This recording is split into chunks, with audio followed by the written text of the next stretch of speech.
Hello, everyone, and welcome back to another episode of the Mic'd Up Savages. I'm here today with Murph, and today we're talking about the Yankees statement series over the Toronto Blue Jays. Prior to the series, Andy Har gets sent down, which is a big question mark for the Yankees. You know, he's been doing red-hot bat as of late. Ford gets sent down, which is about time. This series, they were supposed to get, which they did get back, Urshela, Loaiza, and Stanton, and then we do get Judge back for Game 2. Yes. Mm-hmm. I think Stanton was kind of a surprise one. I think we were expecting both of them by the end of the week. Well, I was expecting them like Saturday or something. Yeah, like Friday, Saturday. But to have it back now is huge, and at the same time, you kind of realize like it makes sense. There's not a lot of things to do at the alternate site, granted, because how many players are there, right? And how many of them are good pitchers? Like, I guess you got Clark Schmidt, right? But he's not going to be able to pitch to all of them. Yeah. So, you know, you only got so much to do over there. Mm-hmm. Game 1, Deivi Garcia versus Tajuan Walker. The pitcher who was promised, the young ace, the 21-year-old Savage. The young phenom. The newest Keep Smiling Foundation supporter, Deivi Garcia, 7 innings, 3 earned, 6 Ks. Domination yet again. Huge stuff. I think he solidified himself in the rotation. Yeah, definitely, especially since, you know, Paxton's confirmed not coming back this season, which is understandable. You know, you don't want to rush it back and risk having to get further injury and further necessary for, like, a surgery or anything like that. So it was smart for the Yankees to shut him down. You know, there's no point in rushing back at this point. And Garcia's emergence is huge for us in every way. Like, we had a big hole in the rotation. And at that point, it's going to be like opener, Michael King, maybe Loaiza, and now Garcia fills that void. And if he continues to pitch well, he might pitch himself into the number 3 postseason starter. So you never know. He's pitching phenomenally. We also get Game 1. We have Gio and Stanton in the lineup. Voit homers twice. Gio records 3 hits, 2 doubles. DJ homers, Hicks homers, Clint homers, and Sanchez homers. Play that quick reel of the homers that I'm going to put in there. In the 7-hole, that one is driven to left field and deep. Going back, Gurriel, turning, looking, see ya! A long home run into the bleachers by Luke Voit. Face-to-face, go up and say, you know, that's my bad, but that doesn't take the 5 runs off the board that's happened. See ya, make it 6 runs on the board, a bullet. That one's driven deep to left field. There it goes, see ya! A 3-run home run off the bat of Sanchez, and it's 15-3 Yankees. Mickey Mantle, no doubt. That was Mickey Mantle's signature. That one is driven deep to left field. Did he get enough? Yes, he did. He got enough. His 18th home run of the year. Fly ball right field, Fisher back, he's on the track, he's at the wall, see ya!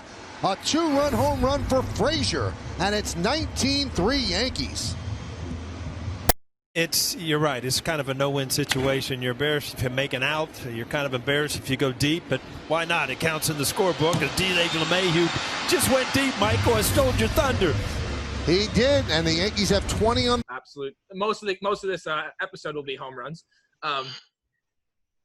Like, Walker finished with 6 unearned runs. So it's kind of like we're getting you back now. Bro, baseball could be a real bitch sometimes. My poor man, Derek Fisher out there, drops 1 ball, and we hang 7 on them in 1 inning because of 1 ball.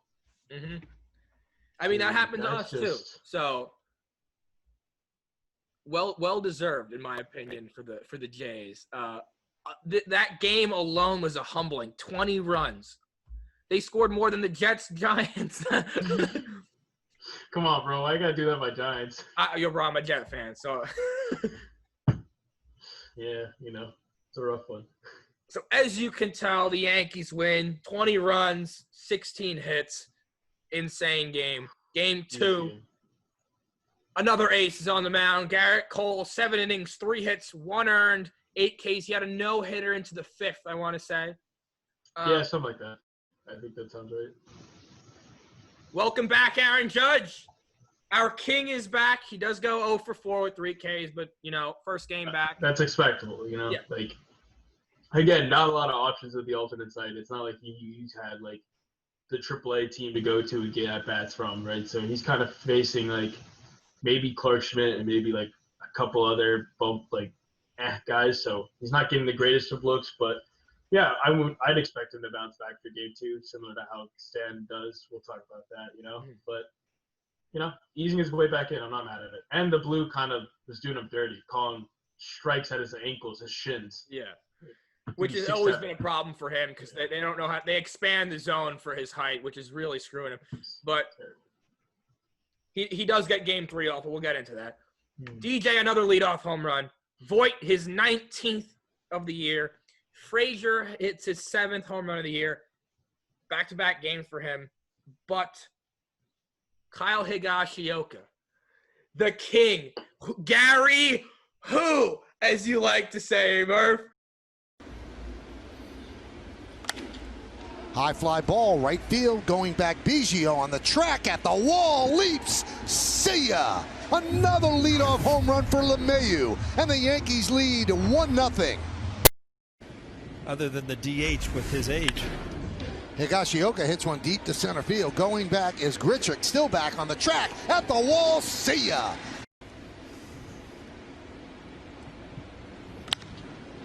Another fly ball, deep right field. Biggio back, still back. See ya! High fly ball. Gurriel back. He's on the track. He's at the wall. See ya! Got called up to the big leagues. That was driven deep to left field. Pitches. Gurriel back. He's on the track. See ya! Another home run for Higashioka. And the Yankees lead 8-1. High fly ball by Higashioka deep to right field. Oh yes, Higgy does it 3 times. Another home run for Higashioka, and it's 13-1. I mean, what? 3 over? 3. It's every part of the field. Center, right, left. These weren't like a porch job where it was like it just made it over. These were freaking hit hard, bro. These were crushed. It was pretty amazing to watch. I don't think anybody expected that. He expected it. He was smiling around the base path, trying to hold it in, but he couldn't. Like the third home run, he was cracking a smile. He was like, "Oh my god!" But again, dominance. Luke Voit, man, he is a star. Like he's hitting his way into that MVP talk, right? I know people don't want to hear us say it, obviously, the haters out there, but he's hitting himself in the MVP talks. Right now, leading the MLB in home runs. It's tough to take anything away from him, and he's doing it all at 1 foot. He's got a pretty bum leg right now, and he's still managing to stay in there, staying tough for the boys. Appreciate it. That's tough baseball right there. That's what the Yankees need right there. But like just another 14 hits, 13 runs, and you do that behind Garrett Cole, you're not coming back. When he's in the game, you're not coming back. Especially this guy, like this version of Garrett Cole right now. Like the past 2 starts for Garrett Cole, man, that's the Cole that we signed, and that you should be feared as an AL East team or as an MLB team. I don't think you want to run into this Yankee team right now. Not like best of 3. We got Cole, playoff Tanaka, who people like to kid around, but the dude's a beast in the playoffs. He pitches to a 1.73, and I think he's 5-3, but those 3 losses are just from lack of run support. Yeah, but he's a monster in the playoffs. So again, this is a scary team to run to a best of 3 as is right now. How hot they're getting. Yankees win 13-2. Game 3, Tanaka's on the mound. 7 innings, 3 earned, 5 Ks. Before we did this podcast, we're sweating a bit because thanks to Jonathan Holder, you bum, making me sweat. I get Listen, it's not a high leverage when you're down, when you're up 10-3, but it's my fault. I wrote the score. He's trying to make them feel better, and it is your fault. I'm glad you admitted it. You definitely should not have jinxed the boys like that. How dare you, sir? Not cool. DJ homers again, his 10th. Voit hits his major league leading 20th of the year. Stanton, welcome back with the home run on the board. We got Torres homering, Sanchez homering, Gardner homering. They hit 5 in 1 inning. That one is driven deep to right center field. There it goes. See ya. LeMahieu fights one off. Fly ball deep right. Going back, Hernandez. That's gone. Luke Voigt wraps one deep into right center field. There it goes. See ya. Back to back to back. 20th home run for Voigt. High fly ball. Deep left center. There it goes. How about 5? See ya. A home run for Glaber. And also I found something out with his call for Luke Voigt. High fly ball, right field. There it goes. They've done it again. They set a big league record. 17 home runs in 3 games.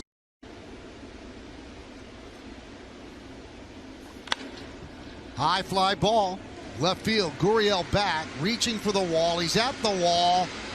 See ya. Another home run for the Yankees as Sanchez goes yard. Embarrassing the Blue Jays. And humbling. Stanton also had 4 hits, man. 4 for 5, huge. Hit a line drive. His first hit a line drive, 111 miles per hour. Like, bro, he just threw all arms at it too. It was like there was really 0 legs behind it. So he's back in a big way. He's doing amazing stuff for us, and he just extends the lineup, right? You look at this lineup now, it's like, realistically, where's the free out? Maybe Sanchez, Gardy, even though those two popped off tonight and have been turning the corner recently. So, yeah, and especially when Judge and Stan get back in this lineup together, realistically, there's not an out. This is the lineup we've been envisioning from the start, from the jump. This is what this roster was made to do, and we're getting back to the Bronx Bombers, how we should be, setting a record, 6 home runs in 3 consecutive games. 19 in 3 games. That's unheard of. That's amazing. Dropping 43 on Toronto's head over 3 games. I'm just saying, game 2's lineup, and then you look at the overall roster right now.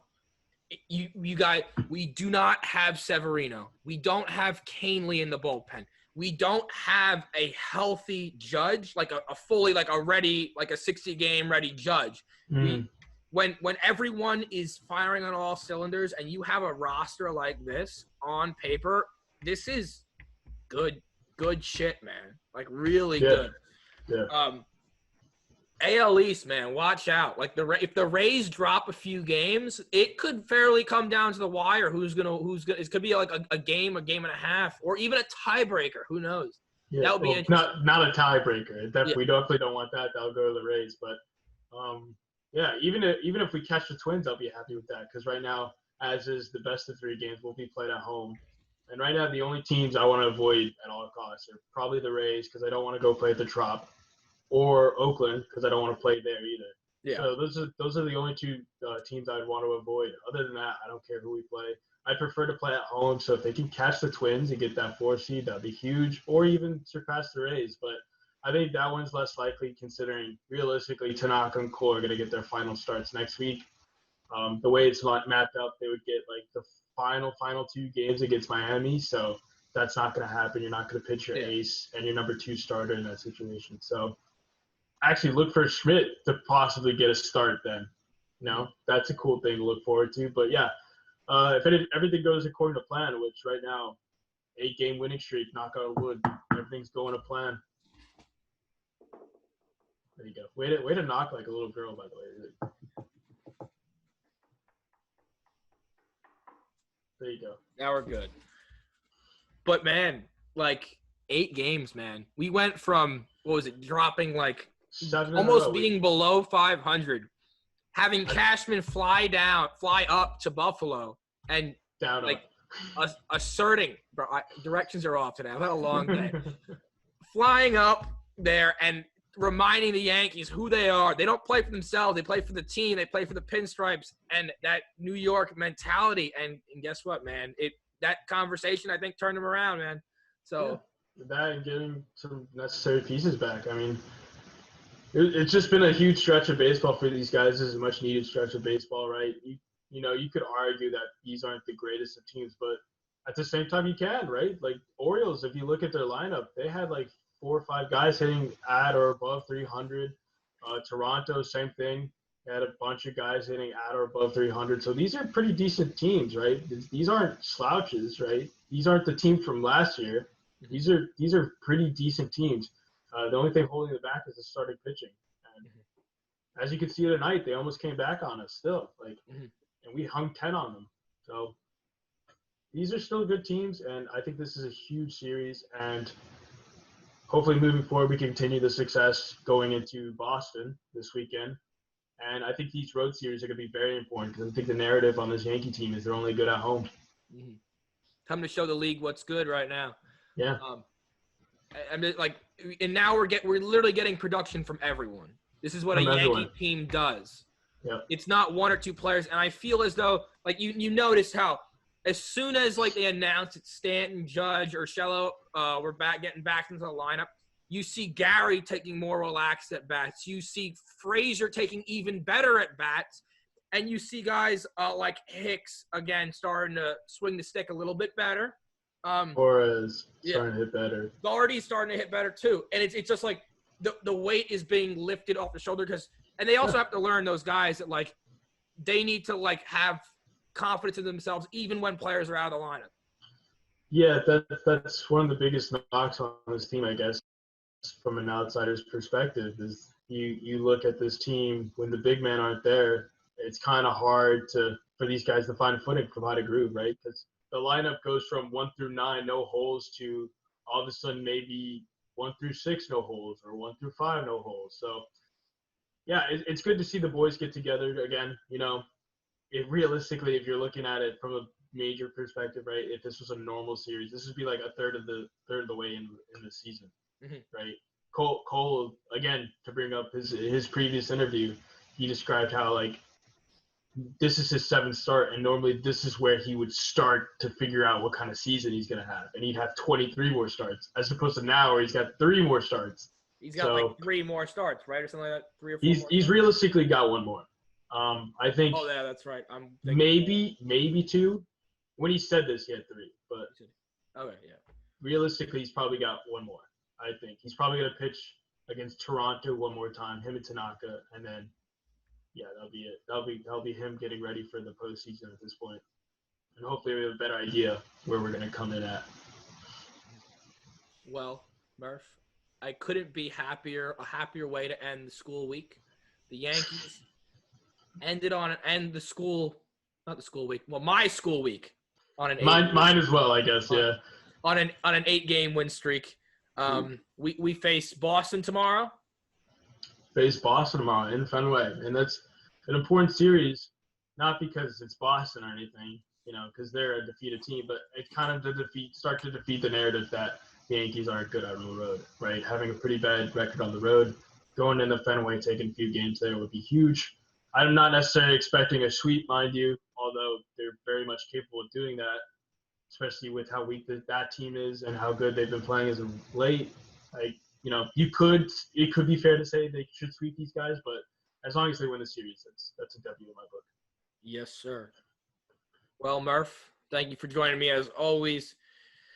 I'll leave you with some more home runs or a John Sterling call. I'll decide later. Later.